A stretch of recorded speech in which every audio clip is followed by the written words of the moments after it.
സമാധാനത്തോടെ സുഖമായി നമ്മൾ കിടന്നുറങ്ങുന്ന സമയത്ത് രാത്രിയിൽ പെട്ടെന്ന് നമ്മുടെ ഹൃദയം നിശ്ചലമായി പോയാൽ ഉണ്ടാകുന്ന ഒരവസ്ഥയെക്കുറിച്ച് നിങ്ങൾ ചിന്തിച്ചിട്ടുണ്ടോ? ആദ്യം ഒരു നെഞ്ചിടിപ്പ് അനുഭവപ്പെടും. അപ്പോൾ നമ്മൾ ഞെട്ടി ഉണരും. പൊടുന്നനെ നമ്മുടെ ഹൃദയം നിശ്ചലമാകും. നമ്മൾ അബോധാവസ്ഥയിലേക്ക് പോകും. മരണം നമ്മളുടെ തൊട്ടടുത്ത് എത്തി നിൽക്കുമ്പോഴേക്കും ഹൃദയം വീണ്ടും മിടിച്ചു തുടങ്ങും. ഒരു ഡീപ്പ് സ്ലീപ്പിൽ നിന്ന് ഉണരുന്ന പോലെ നടന്നത് ഒരു ദുസ്വപ്നമാണോ അല്ല യാഥാർത്ഥ്യം തന്നെയാണോ എന്ന് പോലും തിരിച്ചറിയാനാവാത്ത ഒരവസ്ഥ. ഉറക്കത്തിൽ അല്പനേരത്തേക്കാണെങ്കിലും ഹൃദയത്തിൻ്റെ ഈ പണിമുടക്ക് വീണ്ടും വീണ്ടും വരുമ്പോൾ രാത്രികളെ പേടിച്ച് ജീവിക്കേണ്ടി വരുന്ന ഭീകരാവസ്ഥയെക്കുറിച്ച് നിങ്ങൾ ആലോചിച്ചിട്ടുണ്ടോ? ഒരു ഡോക്ടറുടെ OP മുറിയിലേക്ക് കടന്നു വരുന്ന ഓരോ രോഗിക്കും അവരവരുടെ കഥകൾ പറയാനുണ്ടാകും. ചിലത് നമ്മൾ എന്നും എപ്പോഴും കേട്ടുകൊണ്ടിരിക്കുന്ന സാധാരണ കഥകളായിരിക്കും.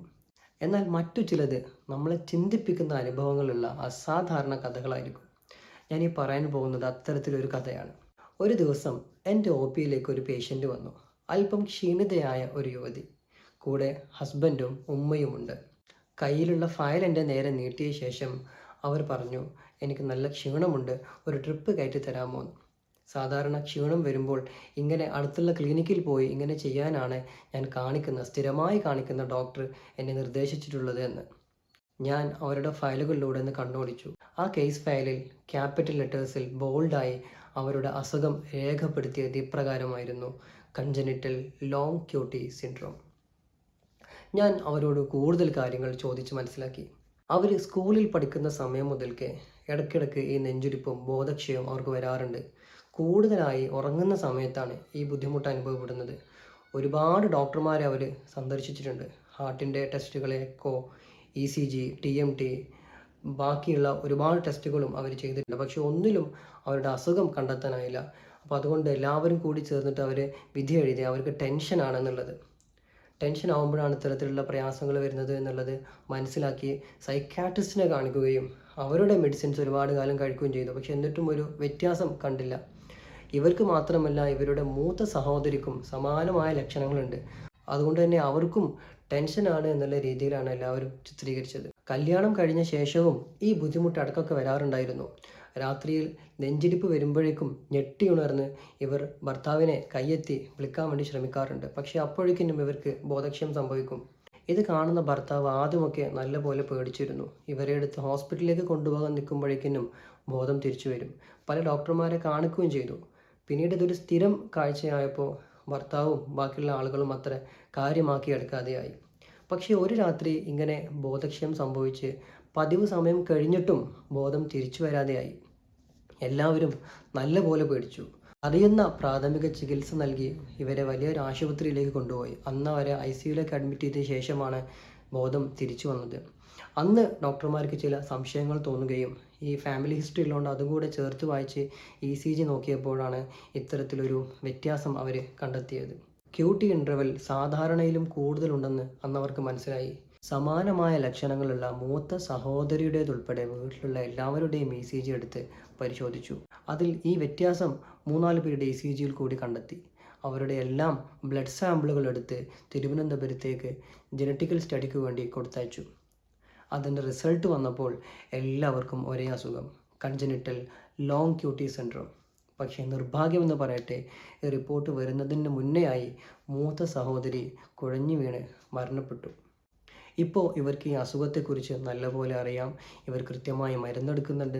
അതുകൊണ്ട് തന്നെ പഴയ പോലെയുള്ള ലക്ഷണങ്ങളോ ബുദ്ധിമുട്ടുകളോ ഒന്നും കാര്യമായിട്ടില്ല. ഉറക്കത്തിലുള്ള പ്രയാസങ്ങളൊക്കെ ഇപ്പോൾ വളരെ കുറവാണ്.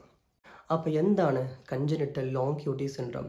നമ്മുടെ ഹാർട്ടിലൂടെ ഒരു ഇലക്ട്രിക്കൽ കണ്ടക്ഷൻ ഉണ്ട്. അതായത് ഹാർട്ടിലൂടെ ഒരു കറണ്ട് പാസ് ചെയ്യുന്നുണ്ട്. ഓരോ പ്രാവശ്യം കറണ്ട് പാസ് ചെയ്താൽ മാത്രമേ നമ്മുടെ ഹാർട്ട് മിടിക്കുകയുള്ളൂ. ഈ കറണ്ട് പാസ് ചെയ്യുന്നതിൻ്റെ ഇടയ്ക്ക് ഒരു സ്പെസിഫിക് ടൈം പീരീഡ് ഉണ്ട്. അതിനാണ് നമ്മൾ QT ഇൻ്റർവെൽ എന്ന് പറയുക. ECGയിലൊക്കെ നോക്കി നമുക്കിത് മനസ്സിലാവും. ഇതിനൊരു ഫിക്സഡ് ടൈം ഉണ്ട്, ഇത്ര സമയം എന്ന് അനുവദിച്ചൊരു സമയമുണ്ട്. ഈ സമയത്തിനേക്കാൾ കൂടുതലായി QT നീളുകയാണെങ്കിൽ അതിനെ നമ്മൾ QT പ്രൊലോങ്ങേഷൻ എന്ന് പറയും. ജനിക്കുന്ന സമയത്ത് ഇത്തരമൊരു പ്രശ്നം ഹാർട്ടിലുണ്ടെങ്കിൽ അതിനെ നമ്മൾ കൺജനിറ്റൽ ലോങ് ക്യൂട്ടി സിൻഡ്രോം എന്ന് പറയും. ഇത്തരത്തിൽ ക്യൂട്ടി ഇൻ്റർവെല്ലിൻ്റെ നീളം കൂടിക്കഴിഞ്ഞാൽ എന്താണ് സംഭവിക്കുക? അത് ഹാർട്ടിലൂടെയുള്ള നോർമലി പോകുന്ന ഇലക്ട്രിക്കൽ കണ്ടക്ഷനെ ബാധിക്കുകയും അബ്നോർമലായിട്ട് കറണ്ട് ഉണ്ടാവുകയും അതുവഴി ഹൃദയ സ്തംഭനത്തിലേക്ക് പെട്ടെന്ന് പോവുകയും പെട്ടെന്നുള്ള മരണങ്ങൾക്ക് കാരണമാവുകയും ചെയ്യും. ഈ കൺജനിറ്റൽ ലോങ് ക്യൂട്ടി സിൻഡ്രോം എന്ന് പറയുന്നത് 3 ടൈപ്പ് ഉണ്ട്. Long QT 1, long QT 2, long QT 3. അബ്നോർമലായിട്ടുള്ള കറണ്ട് രൂപപ്പെടാൻ ഒരു ട്രിഗർ വേണം. ഈ ലോങ് ക്യൂട്ടി 1 ഉള്ള ആളുകൾക്ക് ഇതുണ്ടാകുന്നത് എക്സസൈസ് ചെയ്യുമ്പോഴാണ്. ഇവരെന്തെങ്കിലും ഫിസിക്കൽ ആക്ടിവിറ്റീസിൽ ഏർപ്പെടുമ്പോഴാണ് വരിക. പ്രത്യേകിച്ച് സ്വിമ്മിങ്ങിലൊക്കെ ഏർപ്പെടുമ്പോൾ ഈ ട്രിഗർ വരാം. ഇവർക്ക് പെട്ടെന്ന് തന്നെ ഈ എന്താ പറയുക, സിങ്കോപ്പും അതുപോലെ നെഞ്ചുരിപ്പും പൽപിറ്റേഷൻസും ബോധക്ഷയമൊക്കെ സംഭവിക്കാം. പൊടുന്നനെ മരണവും വരെ സംഭവിക്കാം. ലോങ് ക്യൂട്ടി 2ലേക്ക് വരികയാണെങ്കിൽ ഇവർക്കുള്ള ട്രിഗർ എന്ന് പറഞ്ഞു കഴിഞ്ഞാൽ ഒരു ഇമോഷണൽ സ്ട്രെസ് ആവാം, അല്ലെങ്കിൽ ഭയങ്കരമായിട്ടുള്ള പെട്ടെന്നുള്ള ശബ്ദം കേൾക്കുമ്പോഴാകാം ഇവർക്ക് ട്രിഗർ വരുന്നത്. ലോങ് ക്യൂട്ടി 3 ഉള്ള ആളുകളാണെന്ന് വെച്ചെങ്കിൽ ഇവർക്ക് റെസ്റ്റിംഗ് പീരീഡിൽ, പ്രത്യേകിച്ച് ഉറങ്ങുന്ന സമയത്തൊക്കെയാണ് ഈ ട്രിഗർ ഉണ്ടാകുന്നതും അതുപോലെ പെട്ടെന്നുള്ള മരണങ്ങൾ സംഭവിക്കുന്നതും. അപ്പോൾ ഈ പറഞ്ഞ 3ഉം ലോങ് ക്യൂട്ടി 1ഉം 2ഉം 3ഉം എല്ലാം പെട്ടെന്നുള്ള മരണങ്ങൾക്ക് ഇടയാക്കുന്ന കാരണങ്ങളാണ്.